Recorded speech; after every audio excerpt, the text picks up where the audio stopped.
60 seconds. 60 seconds, Oh, people. you're supposed to wear it on the inside of your pants. Well, I don't know. I never seen one of them before. It looks good on you, though. Look, I checked the garage. Alrighty, talk to me, contestants. How many people are playing? One player, Fantastico. Go ahead and type in your name. Popping going on tonight. Dude, another thing, are you looking for a 7-question game or a 21-question game? Thank you very much. 30 seconds. Your buzzer is the letter B, as in bright periwinkle blue. 20 seconds. If you're gonna have an ant farm in the studio, there are precautions you have to take. That's right. Ooh, 20 seconds. All right, listen, this is easy as pie. Pie the food, not the number. Question comes on the screen, you think you know the answer, you buzz in. You pick one of the choices on the screen, all right? 10 seconds. Good luck. 9, 8, That's a Roger. 7. Go, Okay, here we go. Five, Lose the desktop 4, or go to black. 3. White and Whitey, Tuesday nights following Homeboys in Outer Space. Super. Just super duper.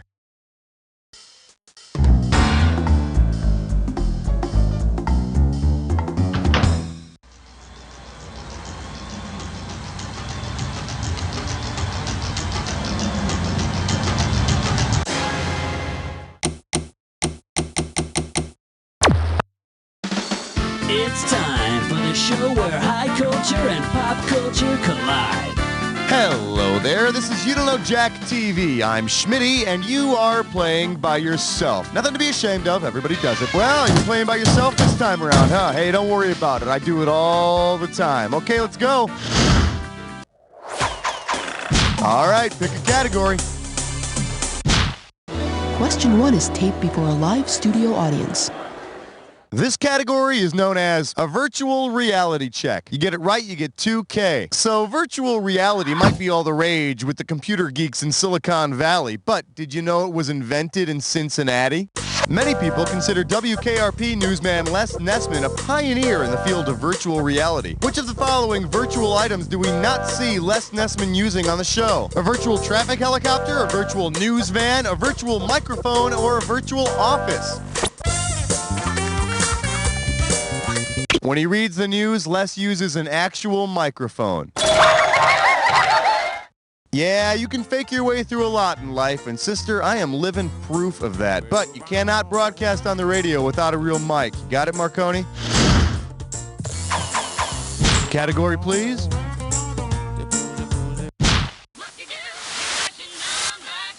Well, what do we have here? Addicted to soap. You get this one, you pocket $2,000. Okay, this here is a fill in the blank, so get ready to start typing because I'm telling you, this is driving me crazy. I cannot think of the name of this TV show. You gotta help me out.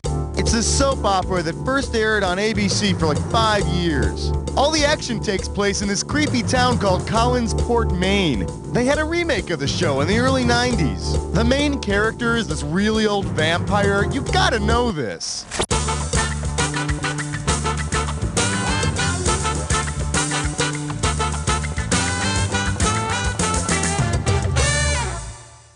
Let me show you what you should have typed in. Dark Shadows, that weird soap opera that was on ABC from 1966 to 71. It was all about Barnabas Collins, that blood-sucking old vampire that lived in that big mansion in Collinsport. It was the first and so far only occult soap opera, although some people believe that Erica Kane on All My Children is really a witch, unless I misheard them. Time to pick a category. This is question 3. I believe this one is called He's a Really Wicked Queen. Let's see what you'll do for $1,000. And now, your question. If Quantum Leap's Dr. Sam Beckett were to leap into the body of the Wicked Queen from Snow White and the Seven Dwarfs, we would see the Queen's face only when she does what? Talks to her magic mirror, drools over Prince Charming, waves her wand, or poisons the apple. Survey says... Okay, now, here's a good answer. When Sam leaps into another person, he always appears as himself to the viewers at home, unless we see his reflection in a mirror. And while in the body of the Queen, maybe Sam could stop her from poisoning the apple, and we'd all learn a little something about human nature. Yeah, whatever. It's a TV show. Throw me a category.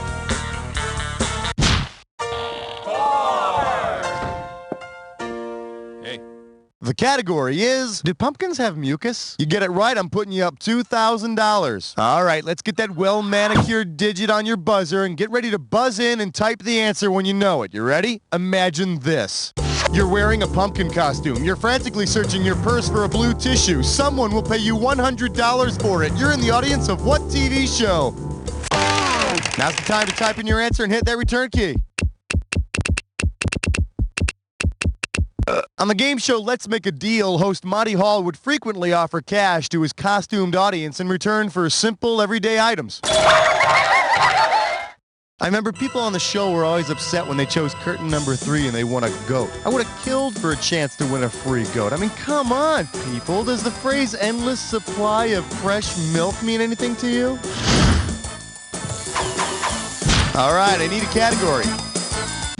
Hey, stress cut with lime sore. It is time for observations. Grab hold of this gibberish category. Hors d'oeuvres at the pig roast. This question's going to start out at 5,000 big ones. Now check this out. As the time disappears, so does the money. So the sooner you buzz in, the better. Okay, take a look at this and tell me with what catchphrase does it rhyme? Grab a slab of chew. You want it, you got it. Type in the answer and hit return.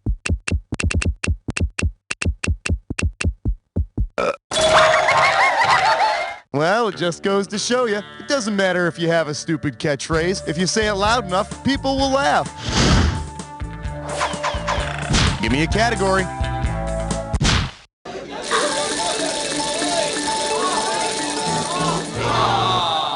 We're calling this one commuter planes that never crash. As if. You get this one right, you get 3,000 greenbacks. See what you can do with this one. Suppose you buy a ticket from those cuties at Sandpiper Air on Wings. Judging by the name of their airfield, when should you expect your flight to depart? Soon, eventually, later, or never? The airfield on Wings is called Tom Nevers Field. But hey, if the flight never departs, who cares? Think of all the good times you could have with such a nutty group of characters. All right, pick a category. Hi. Order. Don't shoot. Got him out. Tonight. Savory. I love you, question 7. The category? It's all about you. $2,000 for a correct answer. Okay, I got a confession. This here is a test, so I really hope you were paying attention to the last question. Get ready to buzz in and type. On Wings, what's the name of the airline the Hackett's run at Tom Nevers Field? This could do it. Type in your answer and hit return. That's right. The airline is Sandpiper Air. Congratulations. You see, TV doesn't rot your brains. You just proved that you can retain information for at least 30 seconds or so. Time to pick a category.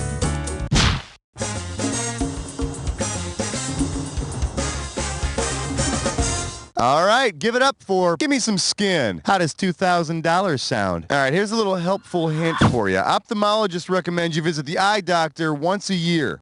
Say your eye doctor tells you that your eyesight has deteriorated from watching the Playboy channel without getting it de-scrambled. What would be the most appropriate response? Damn that tap scan. Oh, you fiendish bandwidth. I suffer for the subplaxial. Or, it's that cursed encryption. Subplaxial? My friend, we made that word up, okay? Why don't you just rent some billboard space and advertise your stupidity? I could have given you some cash if you picked this one. When you get a TV signal, it's all changed and everything, so it can't be received without a decoder. That's encryption. And contrary to any other rumor you may have heard, that's the thing that makes you go blind. Category, please.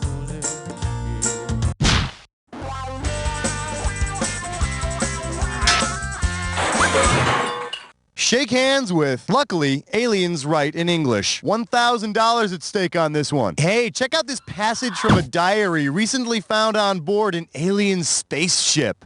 Human speaks at low levels. Voice is soothing to large alien ears. Has giant frizzy head, perhaps for protection. Says he is making trees, happy trees. What PBS show did the aliens see? The Frugal Gourmet, Adventures in Scale Modeling, The Sewing Connection, or The Joy of Painting?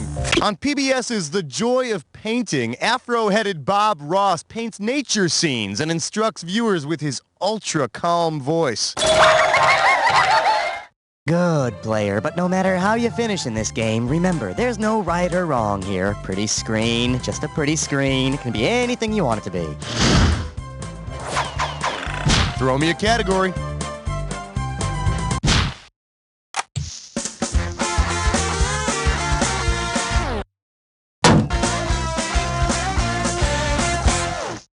Let's have a big warm welcome for mailmen who really deliver. Get this one right, you get $1,000. Ready? Catch this. There's a rumor going around that your mother had an affair with the mailman. If the rumors are true, which TV character's features could you not have inherited? Cliff Clavin's annoying personality, Newman's good looks, Ralph Cramden's temper, or Mr. McFeely's legs? Ralph Cramden's not a mailman, he's a bus driver. But if he pays the fare, I bet your mom would take him for a ride. That does it for round 1. Let's move on to round 2. Don't forget, everything in round 2 is worth double, so heads up. Give me a category.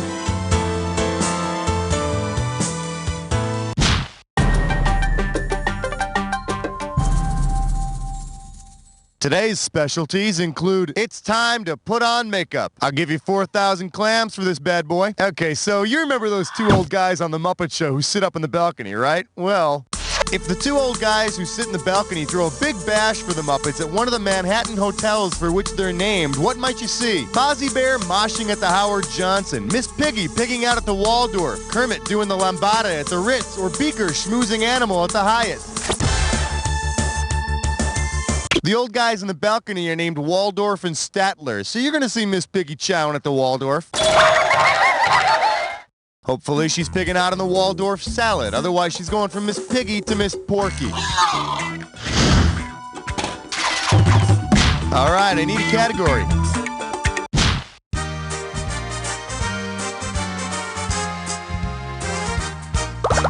Open wide and get ready for, how many boring speeches would that be? Heads up, this one's gonna be $6,000. All right, give me your best shot.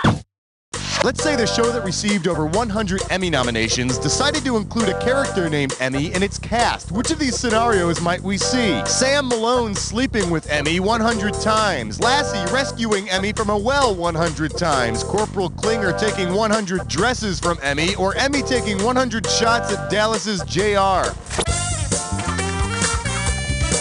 U-G-L-Y, you ain't got no alibi, you ugly. Why didn't you pick this one? Cheers received over 100 Emmy nominations. So, Mr. Malone would sleep with Emmy 100 times, and for the rest of the episode, they'd both walk funny. Time to pick a category. 15! For your enjoyment, aliens know about love, too. How does $4,000 grab you? Okay, imagine that you've been captured by evil aliens who plan to kill you unless you and a partner can beat their two best players in a doubles tennis match. Look, don't ask, just do it, okay? Based on the title of his show, which TV character should you choose as your tennis partner? Fibber McGee, Tom Corbett, Colt Seavers, or Parker Lewis? See, now me, I wouldn't have gone this way. Does this ring a bell? The show in question is called Parker Lewis Can't Lose. Get it? He can't lose, unless you count finishing at the bottom of the Nielsen ratings. Category, please. The kookiest digits you've ever seen. Together they're 14. May I introduce Cheek to Cheek? I got $2,000 says you don't know this one. Okay, who remembers that touching made-for-TV movie, The Boy in the Plastic Bubble? Oh, I've been waiting for this all my life. Imagine that the plastic bubble is recycled into patio furniture, but they forget to take out the boy first. On whom would you end up planting your butt? John Travolta, Sean Cassidy, David Hasselhoff, or Parker Stevenson? The Boy in the Plastic Bubble was played by John Travolta. You know, I really hate it when my lawn furniture dances better than I do. All right, pick a category. Yeah, way to choose that category. You're about to take a bite out of a this or dat.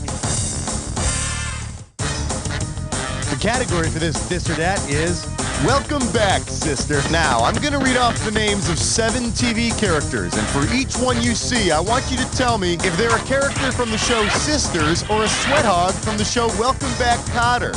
As each one appears, if it's the name of a character from Sisters, press 1. If it's a sweat hog, press 2.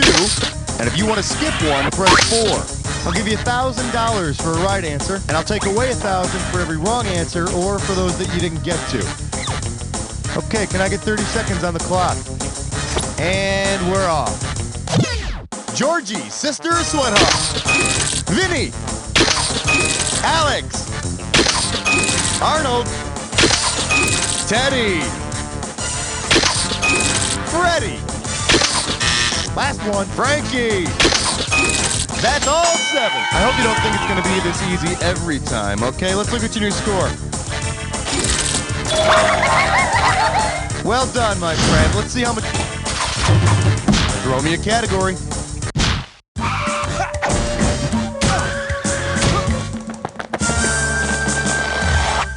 For your viewing pleasure, doo-doo economics. Sit up straight. This one's going to be worth $6,000. All right, you want to talk about federal budget cuts? Let's say that a new budget is drafted with some seriously shifted priorities regarding the military.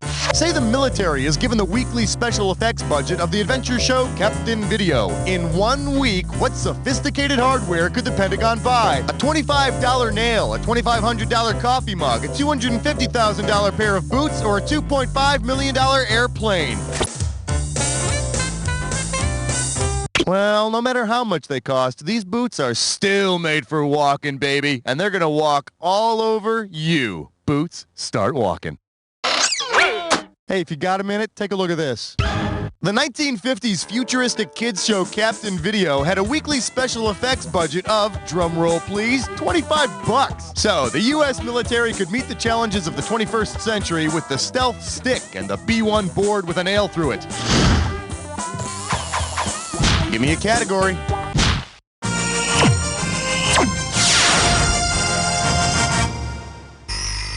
Let's see what we got going. There's no such thing as too much caffeine. If you know this one, you're getting $4,000. Put it in gear, because here we go.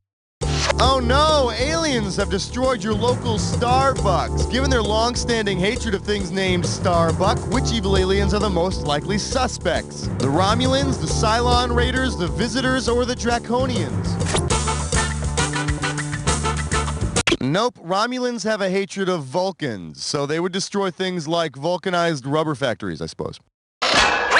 Here's the one you didn't pick.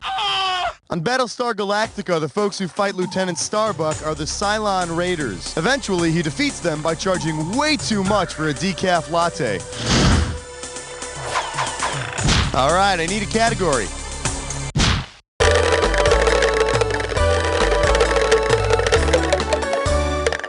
Let's take a look at Don't Try This at Home, or You'll Have to Leave. This one can get you $6,000. Uh-oh, looks like another show's producers have crossed the line again, except this time it's not with the FCC, it's with Immigration and Naturalization Services. Since it has a premise which could get someone kicked out of the country, which series would most likely receive INS scrutiny? I Married Joan, I Married Dora, I Had 3 Wives, or Married with Children? I Married Dora. It's this 1980s show about a single father who illegally marries his Latin American housekeeper to save her from deportation. Gee, what a courageous act. A guy marries a woman to get free laundry. The premise men behaving badly could only dream about. All right, pick a category.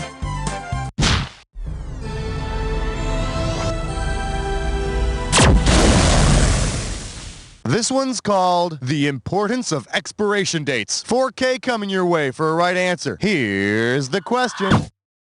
If you use 2 slices of Wonder Bread that were made in the year that serves as the initial setting of the Wonder Years, what kind of sandwich could you make? A 10-year-old ham sandwich, a 20-year-old turkey sandwich, a 30-year-old peanut butter sandwich, or a 40-year-old tuna sandwich?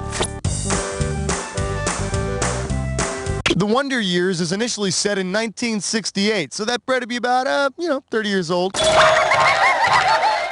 And nothing says 1968 more than a peanut butter sandwich made with psychedelic green bread.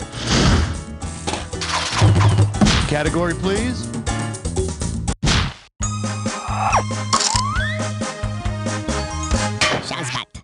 Coming at you. The news, boss. The news. 4,000 big ones for a right answer here. Okay, picture this. On a heartwarming episode of Fantasy Island, Tattoo gets to live out his own fantasy.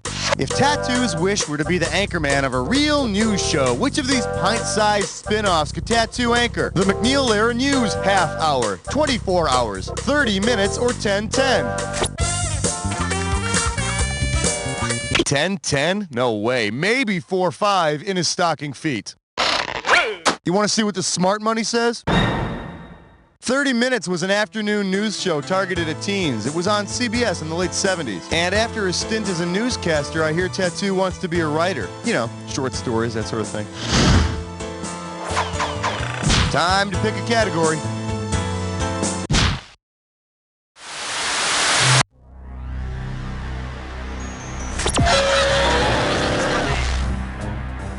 Well, someone's in a big hurry to get to the attack. I wonder if you could find the time to look at this clue. It's mine, I tell ya.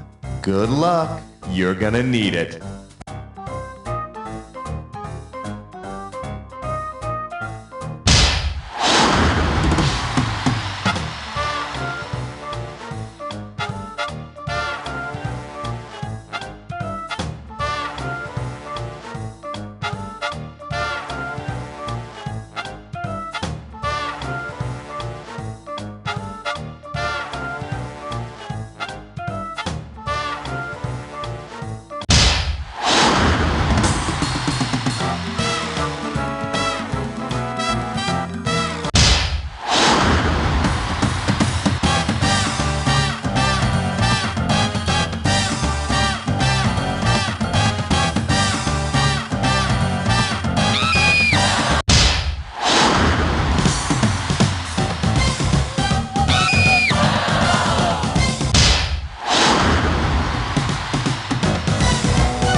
You know more about TV trivia than anyone else who played that time. How does that make you feel, huh? Kind of like...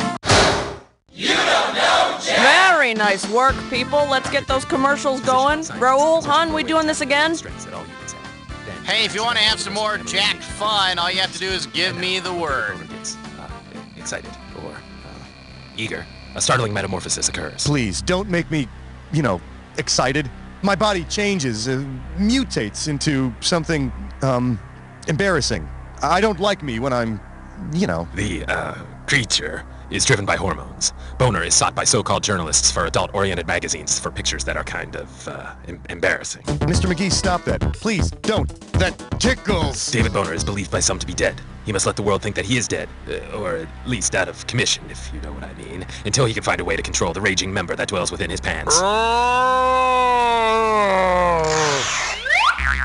Dr. David Boner has the incredible hulking penis. It's green! Maybe you should get that checked out. Order the incredible hulking penis pay-per-view from the privacy of your own home. Showing at 9 p.m., 11 p.m., and 1 p.m. on Spice. This week on The Real Holy World, Jesus and Muhammad face further problems as they adjust to being roommates. Man, look at these dishes everywhere. How many Last Suppers is this guy gonna have? Jesus Christ. They face the same difficulties that all roommates face. Muhammad, why didn't you tell me that the Pope called? Oh, sorry, man. I was on the other line with Cat Stevens and I forgot to leave you a message. And there always seems to be another problem around the corner. I really wish you wouldn't play those Judas Priest albums. Yeah, why? So we can listen to your Striper albums instead? Before they can bring peace to the world, they first have to bring peace to their 2-bedroom apartment. After all, Muhammad, if we can be friends, then can't the whole world... Friends? Yeah, we'll be friends when you stop ordering pork sausage on the pizza. The Real Holy World, Tuesdays at 8, right after Liquid Diet Television. Dearest Natalie, today was our fiercest battle yet. As we fought our way to victory, I saw something not soon forgotten. Telly Savalas atop the dunk tank, smiling triumphantly, gym shorts flapping in the wind. He had willed himself not to be dunked. The Civil War Battles of the Network Stars, a Ken Burns film coming this fall to PBS. Antifreeze. Don't drink that. Why? Because it'll kill you. Oh. This message brought to you by the United States Department of Condescending Paternalism. This week on Zenora, Queen of Battle, a journey is undertaken. Come up here, Janelle. You can ride in front of me. Hold me tight. But they must make haste. We'll have to gallop. Oh, yes. All on the next Zenora. This is not a glorious war. This is a war of brother against brother. Original against spin-off, Simon against Simon, Nancy McKeon against Philip. Obstacle courses are all hell. The Civil War Battles of the Network Stars, a Ken Burns film coming this fall to PBS. Liquor. Don't drink that. Why? Mine. Oh. This message brought to you by the United States Department of Condescending Paternalism. If you thought Taking It in the Nuts America and Taking It in the Nuts Europe was funny, well, just wait for Taking It in the Nuts Japan. An hour's worth of hilarious home videos from Japan, where every blooper involves a Japanese male getting banged in the balls. Mommy! That's Sunday night at 7 for multicultural comedy at its best. Ooh, that had to hurt. Taking It in the Nuts Japan.